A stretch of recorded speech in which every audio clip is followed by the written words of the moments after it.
அது முதல்ல என்ன செய்யுங்க, முதல்ல கவனிங்க.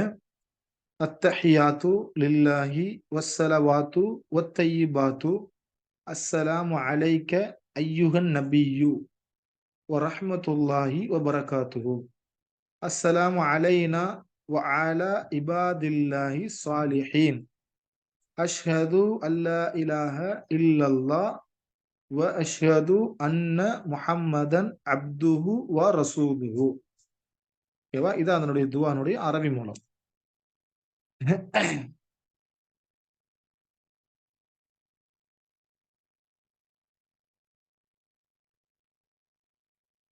முதல்ல அத்தஹியாத்து.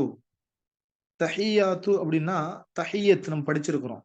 காணிக்கை அப்படின்னு சொல்லுவாங்க. இன்னும் அதை புரியும் சொன்னா தஹியத்துல் மஸ்ஜித் அப்படிம்பாங்க. பள்ளி காணிக்கை அப்படிம்பாங்க. அப்ப இங்க நமக்கு கொடுக்கப்பட்ட இதனுடைய பொருள் என்ன போட்டிருக்கோம்னா காணிக்கை. அத்தஹியாத் அப்படின்னா எல்லா விதமான காணிக்கைகளும், அதாவது எல்லா விதமான கண்ணியங்களும். அது காணிக்கைன்னு பயன்படுத்திக்கலாம், கண்ணியங்களை மனுஷனை பயன்படுத்திக்கலாம். அப்ப அத்தஹியாத்து எல்லா விதமான கண்ணியங்களும் காணிக்கைகளும் லில்லா அல்லாவுக்கே சொந்தம். வஸ்ஸலவாத்து சலாத் நம்ம படிச்சிருக்கிறோம், எல்லாருக்கும் மனப்பாடம் செஞ்ச ஒரு சொல்லுதான் அது. தொழுகை, தொழுகைகள். ஸலவாத் இங்கு பன்மையாக பயன்படுத்தப்பட்டதுனால தொழுகைகள். தஹியத் அது ஒருமை. அத்தஹியாத் அது பன்மை. அப்ப எல்லா விதமான கண்ணியங்களும் எல்லா விதமான காணிக்கைகளும் லில்லா அல்லாவுக்கே சொந்தம். வஸ்ஸலவாத்து மேலும் தொழுகைகளும், நம்ம செய்கின்ற தொழுகை இபாதத் இருக்குல்ல, இபாதத். ஒத்தையிபாத் நல்ல அறங்கள், நன்மைகள், நல்ல அறங்கள், நற்காரியங்கள் அனைத்தும் அல்லாவுக்கே சொந்தம். ஓகேவா? அத்தஹியாத் எல்லா விதமான காணிக்கைகளும், அதுக்கு இன்னொரு அர்த்தம் சொல்லலாம், கண்ணியங்களும் லில்லா அல்லாவுக்கே சொந்தம். வ மேலும் சலாத் தொழுகைகள், தொழுகைகள். ஒத்தையிபாத் நல்ல அறங்கள் லில்லா அல்லாவுக்கே சொந்தம். அஸ்ஸலாமு அலைக்க. அஸ்ஸலாமு அலைக்க ஐயுஹன் நபியு. அஸ்ஸலாமு சலாம்னா சாந்தி, உங்கள் மீது. அலைக்க உங்கள் மீது சாந்தி உண்டாகட்டும். யார் மீது? ஐயுஹன் நபியு நபியை. அப்ப நபியை அழைக்கும் பொழுது என்ன செய்வோம்? அல்லாஹ் குர்ஆன்ல சொல்ல ஐயுஹன் நபியு அப்படிங்கிற வார்த்தையோடு குர்ஆன்ல சில இடங்கள் அந்த வாசலை பயன்படுத்தும். அது ஒரு மரியாதை நிமித்தமாக அழைக்கக்கூடிய ஒரு சொல்லு. ஏ ஐயுஹன் நபியு, ஏ ஐயுஹல்லதீன ஆமனு அப்படிதான் அல்லாஹ் சொல்லும். ஒரு மரியாதை மிக்க, மரியாதையோடு கண்ணியத்தோடு அழைக்கக்கூடிய ஒரு சொல்லுதான் ஐயுஹன் அப்படிங்கிற வார்த்தை. புரிச்சுங்க இல்லையா? அப்போ அஸ்ஸலாமு அலைக்க உங்கள் மீது சாந்தி உண்டாகட்டும், சாந்தி உண்டாகட்டும். ஐயுஹன் நபியு ஏ நபியே, நபியே உங்கள் மீது சாந்தி உண்டாகட்டும். வரஹ்மத்துல்லாஹ் வ ரஹ்மத்துல்லாஹ். ரஹ்மா அப்படின்னா ரஹ்மத்துன்னா கருணை. ரஹ்மத் நம்ம சொல்லுமா இல்லையா, அல்லாஹ்வுடைய கருணை. வ பரகாத்துஹு அவனுடைய பரக்கத் அந்த அபிவிருத்தி. அப்போ உங்கள் மீது இறைவனுடைய கருணையும், வ பரகாத்துஹு உங்கள் மீது இறைவனுடைய அந்த பரக்கத்து என்ன செய்யட்டும்? உண்டாகட்டும். அழைக்க உங்கள் மீது உண்டாகட்டும். இது முதல் வார்த்தை, முதல் லைன். இரண்டாவது அஸ்ஸலாமு அலைனா. அஸ்ஸலாமு அலைனா. அஸ்ஸலாமு சாந்தி உண்டாகட்டும். அலைனா எங்கள் மீது சாந்தி உண்டாகட்டும். அலைனா எங்கள் மீது. அலா வா மேலும் அலா இபாதில்லாஹி ஸாலிஹீன். இபாதில்லாஹி ஸாலிஹீன். ஸாலிஹீன்னா நம்ம படிச்சிருக்கிறோம் இல்லையா, நல்லடியார்களுக்கு பயன்படுத்துகின்ற ஒரு சொல் அது. ஸாலிஹீன் நல்லவர்கள் மீதும். இபாதில்லா அல்லாஹ்வுடைய நல்லடியார்கள் மீதும் சாந்தி உண்டாகட்டும். அஸ்ஸலாமு அலைனா. அஸ்ஸலாமு அலைனா. அலைனான எங்கள் மீது. சலாம்னா சாந்தி உண்டாகட்டும். வ மேலும் வ அலா இபாதில்லாஹி ஸாலிஹின் நல்ல அடியார்களில் மீதும் இறைவனுடைய சாந்தி உண்டாகட்டும்.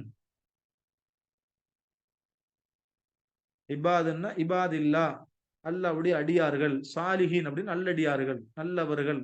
நல்ல சாலிகான அடியார்கள் மீதும் இறைவனுடைய சாந்தி என்ன செய்யட்டும்? நிலவட்டும், உண்டாகட்டும். அடுத்த வார்த்தை நம்ம ஏற்கனவே படித்திருக்கோம், நமக்கு எல்லாருக்கும் தெரிஞ்ச ஒரு வார்த்தை. எல்லாரும் மனப்பாடம் செஞ்ச ஒரு வார்த்தை. அஷ்ஹது நான் சாட்சி சொல்லுகிறேன். அல்லா இலாஹ நிச்சயமாக வணக்கத்திற்கு தகுதியானவன் அல்லாஹை தவிர வேறு யாரும் இல்லை அப்படிங்கிறத படிச்சிருக்கிறோம். அஷ்ஹது நான் சாட்சி சொல்லுகிறேன்.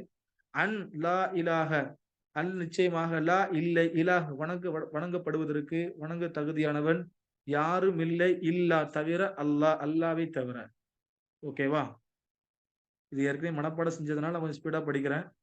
மனப்பாடம் செய்யலைன்னா கூட நமக்கு அதை வார்த்தைக்கு வார்த்தைக்கு வைக்கலாம். அஷ்ஹது நான் சாட்சி சொல்லுகிறேன். அன் நிச்சயமாக லா இல்லவே இல்லை இலா கடவுள் இல்லை அல்லது வணங்கப்படுபவன் இல்லை வணக்கத்திற்குரியவன் இல்லை இல்லா தவிர அல்லாஹ் அதை சேர்த்து சொல்லுவாங்க. இல்லல்லா அப்படின்னு சேர்த்து சொல்லுவாங்க. அப்ப அல்லாவை தவிர வணக்கத்திற்குரியவன் வணக்கத்திற்கு தகுதியானவன் வேறு யாரும் இல்லை என்று நான் சாட்சி கூறுகிறேன்.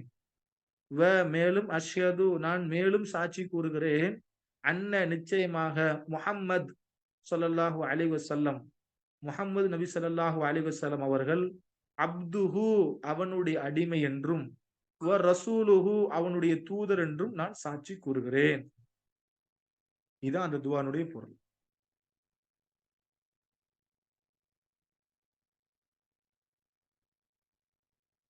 ஓகேவா? இன்ஷா அல்லாஹ் வரக்கூடிய வகுப்புல இன்ஷா அல்லாஹ் மீதமுள்ள துஆ நிச்சயம் படிப்போம் இன்ஷா அல்லாஹ். அடுத்த கிளாஸ்ல வந்து ஸலவாத் நம்ம எல்லாருக்கும் தெரிஞ்ச ஒரு துஆ. அப்புறம் கடைசி இருப்பில் ஓதக்கூடிய துஆ இன்ஷா அல்லாஹ் அடுத்த வகுப்புல நினைச்சு பார்ப்போம் இன்ஷா அல்லாஹ். இப்ப இன்றைய வகுப்பு இதோ நம்ம நினைச்சு முடிச்சுக்கிறோம். அல்லாஹ் போதுமானவன். தொடர்ந்து இன்ஷா அல்லாஹ் நம்முடைய வகுப்புல கலந்துக்கோங்க.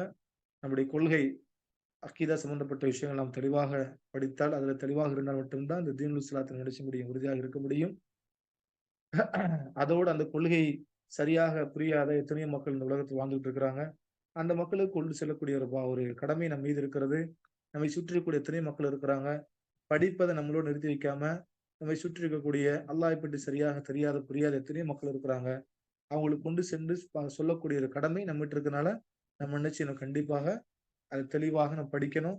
ஏதோ வந்த வகுப்புல கலந்துக்கிட்டோம், கொஞ்சம் என்ன செய்யுது வகுப்பு வந்து சரியா இது இல்லை அப்படின்னு நினைச்சு கூட போயிடக்கூடாது. சில நேரங்கள்ல வகுப்புகள் அப்படித்தான் இருக்கும். அதை புரிந்து கொண்டு நம்ம நினைச்சிடும். கல்வியினுடைய முக்கியத்துவம் என்ன தெரியுமா? ஒண்ணு நம்மளை சரி பண்ணிக்கிறதுக்கு. இன்னும் நம்மளுடைய கல்வி நம்ம இருக்கக்கூடிய கொள்கை நம்ம சரியா இருக்கணும் புரிந்து கொள்வதற்கு. இனி இந்த கொள்கையில யாரெல்லாம் இல்லை அவர்களுக்கு சொல்லுவது தான் அந்த கல்வியுடைய முக்கியத்துவம். வெறுமனையாக படிச்சுட்டு போறதல்ல. வந்தோம் 1 மணி நேரம் இருந்தோம். இன்னும் சொல்ல போனா நிறைய பேர் இன்னைக்கு கிளாஸ் அட்டன் பண்ணிருக்கீங்க அல்ஹம்துலில்லாஹ். குறிப்பா சொல்ல போனா நிறைய வகுப்புல நீங்க பாத்தீங்கன்னு வச்சுக்கோங்களேன், இந்த ஜூம் ஆப் ஆன் பண்ணி நினைச்சிருவாங்க, போயிருவாங்க. மற்ற வேலைகள் நினைச்சிருவாங்க, கலந்துக்குருவாங்க. மற்ற வேலையில இருந்துகிட்டு வகுப்புல கலந்துக்க மாட்டாங்க. கேள்வி கேட்டா சொல்ல மாட்டாங்க. ஜஸ்ட் ஒரு இதா இருக்கும். மத்த வகுப்புல பாக்குறேன். அதனால நீங்க நிறைய வகுப்புகள் நாம் கலந்துக்கூடிய வகுப்புகள்ல நிறைய வகுப்புல அந்த மாதிரி நடக்கும். ஜூம் ஆப் ஆன் பண்ணி வச்சுட்டு அப்படியே போயிருவாங்க. கேள்வி கேட்டா எந்த பதிலும் சொல்ல தெரியாது. அப்புறம் அதுக்கு என்ன ரெக்கார்ட் பண்ணுவாங்க. ரெக்கார்ட் எடுத்து பார்ப்பாங்க. அதுக்கப்புறம் படிப்பாங்க. அது அல்ல. படிக்கிற நேரங்கள்ல கேட்டு தெரிஞ்சுக்கணும். ஒருவேளை நான் பாடம் நடத்துறேன். நடத்திய பிறகு உங்களுக்கு டவுட்ஸ் வச்சுக்கோங்களேன். நீங்க ரெக்கார்ட்ல போய் எடுத்து திருப்பி அதை டவுட்ஸ் கேட்பீங்களா? முடியாது. அப்ப பாடத்துல இருக்கும்போது கவனிச்சு அதுல எழும்பக்கூடிய டவுட்டுகளை நீங்க அப்ப கேட்டாதான் அதனுடைய தெளிவை நம்ம அடிச்சு பெற முடியும். அதனால வகுப்புல தொடர்ச்சியா கலந்துக்குவாங்க. அல்லாஹ் நம்முடைய கல்வி ஞானத்தை அதிகப்படுத்தட்டும். இந்த கொள்கை நம்மோடு இருக்கக்கூடாது. நம்மை சுற்றி இருக்கக்கூடிய எத்தனையோ மக்கள் அல்லாஹ்வை சரியாக புரியாம வாழ்ந்து கொண்டிருக்கிறாங்க. எதையோ மக்கள் மனிதனால் படைக்கப்பட்ட படைப்புகளை வணங்கக்கூடிய மக்கள் இருக்கிறாங்க. நம்ம என்ன செய்யணும்? உண்மையிலேயே அந்த மக்களுக்கு கொண்டு போய் சேர்க்கக்கூடிய பாக்கி நம்மகிட்ட இருக்குது. நமக்கு அப்படிப்பட்ட ஒரு தூய கொள்கை நம்ம நல்லா வச்சிருக்கிறான். நமக்கு அல்லாஹ் அதுல வச்சிருக்க மிகப்பெரிய பாக்கியம். அதனால இந்த கொள்கையை நாம் புரிந்து கொண்டு அது நம்முடைய மக்களுக்கும் சொல்லக்கூடிய மக்களை மன்னிச்சு நம்ம இருக்கணும் இன்ஷா அல்லாஹ். அதுக்கு இந்த கல்வியை நம்ம முழுமையாக படித்தால் மட்டும் தான் செய்யும் முடியும் இன்ஷா அல்லாஹ். தொடர்ச்சியா கலந்துக்கோங்க இன்ஷா அல்லாஹ். இன்றைய வகுப்பு இதோட முடிச்சுக்கிறோம். அல்ஹம்துலில்லாஹ் அல்லாஹ் நமக்கு இந்த வாய்ப்பை கொடுத்திருக்கான். இந்த தருணத்துல இந்த கிளாஸை நமக்கு இந்த வகுப்பை முழுமையாக கேட்பதற்கும் அதற்கான வாய்ப்பை ஏற்படுத்தி கொடுத்திருக்கிறான். தொடர்ச்சியாக இதோடு பயணிக்கக்கூடிய பாக்கியத்தை அல்லாஹ் நம்ம அனைவருக்கும் தரணும் அப்படிங்கிற பிரார்த்தனையோடு இன்ஷா அல்லாஹ் நாளைக்கு இன்ஷா அல்லாஹ் என்ன செய்யும்?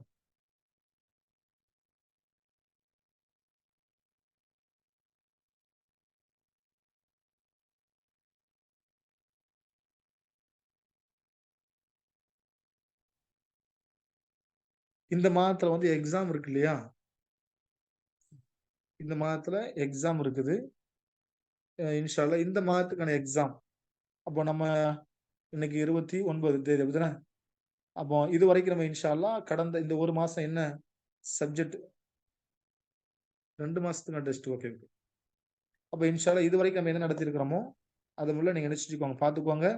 நான் புக்ஸ்ல இருக்கிறது மட்டும் கேட்க மாட்டேன். நான் கூடுதலான விளக்கங்கள் தனிப்பட்ட முறையில் கொடுத்திருப்பேன். நான் ஒரு புக்ஸ் நடத்துறேன்னா புக்ஸ்ல உள்ளதை மட்டும் சொல்ல மாட்டேன்.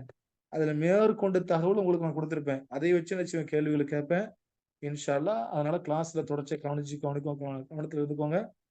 அது டெஸ்ட் இன்ஷா அல்லாஹ். அது உங்களுக்கு பின்னாடி அதுக்கு டேட் என்ன செய்வாங்க, அறிவிப்பாங்க இன்ஷா அல்லாஹ். அப்ப இந்த மாசம் டெஸ்ட் இருக்கு. அதை நம்ம சரியான முறையில டெஸ்ட்ன்றதோட நோக்கம் என்ன தெரியுமா? இன்னொரு விஷயம் அதை நம்ம தெளிவுபடுத்த வேண்டியிருக்கிறோம். டெஸ்ட்னா ஒரே பயம் அப்படிலாம் ஒண்ணும் இல்ல. நிறைய இடத்துல அது ஒரு பயத்தை ஏற்படுத்தி வச்சிருக்கிறாங்க. தேர்வுன்னு சொன்னாலே பலவத்துக்கு அள்ளு விட்டுரும் அந்த மாதிரி. உண்மையிலேயே தேர்வு என்பது நாம எப்படி புரிஞ்சிருக்கிறோம் அப்படிங்கிறது தான். நம்ம நம்மளையே மீளாய்வு பண்றது தான் ஒரு ஒரு சின்ன ஒரு எக்ஸாமினேஷன். இந்த உலகமே ஒரு எக்ஸாமினேஷன் தான். அதை நம்ம பெருசா வழங்கப்படுத்த அவசியம் கிடையாது. உலகமே ஒரு தேர்வு களம் அப்படித்தானே. ஒரு எக்ஸாமினேஷன் சென்டர்ல உட்கார்ந்துட்டு இருக்கோம் நம்ம. இங்க நம்ம பாஸ் ஆனாதான் அங்க நினைச்சு மறுமையில பாஸ் பண்ண முடியும். இங்க ஃபெயில் ஆயிட்டா அங்க ஃபெயில். அப்ப இது வந்து கொள்கை சார்ந்த ஒரு சின்ன ஒரு டெஸ்ட். அதனால இன்ஷா அல்லாஹ் என்ன செய்யணும், கொள்கையில பாடங்கள்ல சரியா கவனமா இருந்துக்கோங்க. டெஸ்ட்டுகள் இன்ஷா அல்லாஹ் கொஞ்சம் உங்களோட முடிஞ்ச அளவுக்கு என்ன செய்யுங்க, ஒத்துழைப்பு கொடுங்க. அல்ல போதுமானவன். வரக்கூடிய வகுப்பிலும் தொடர்ச்சியாக கலந்துக்குவாங்க. நமக்கு அல்ல அந்த வாய்ப்பு ஏற்படுத்தி கொடுத்திருக்கிறோம். அல்ஹம்துலில்லாஹ். இதோடு இந்த நிலை தொடர்ச்சி கடைசி இறுதி வரைக்கும் இருந்து பயணிக்கக்கூடிய பாக்கியத்தை அல்லாஹ் நம் அனைவருக்கும் தந்திருக்கிற என்ற பிரார்த்தனையோடு இந்த கிளாஸ் முடிச்சுக்கிறேன். அஸ்ஸலாமு அலைக்கும் வரஹ்மத்துல்லாஹி வபரகாத்துஹு. சுப்ஹானக்கல்லாஹும்ம பிஹம்திக அஷ்ஹது அல்லா இலாஹா இல்லா அன்த அஸ்தக்ஃபிருக வ அத்தூபு இலைக்.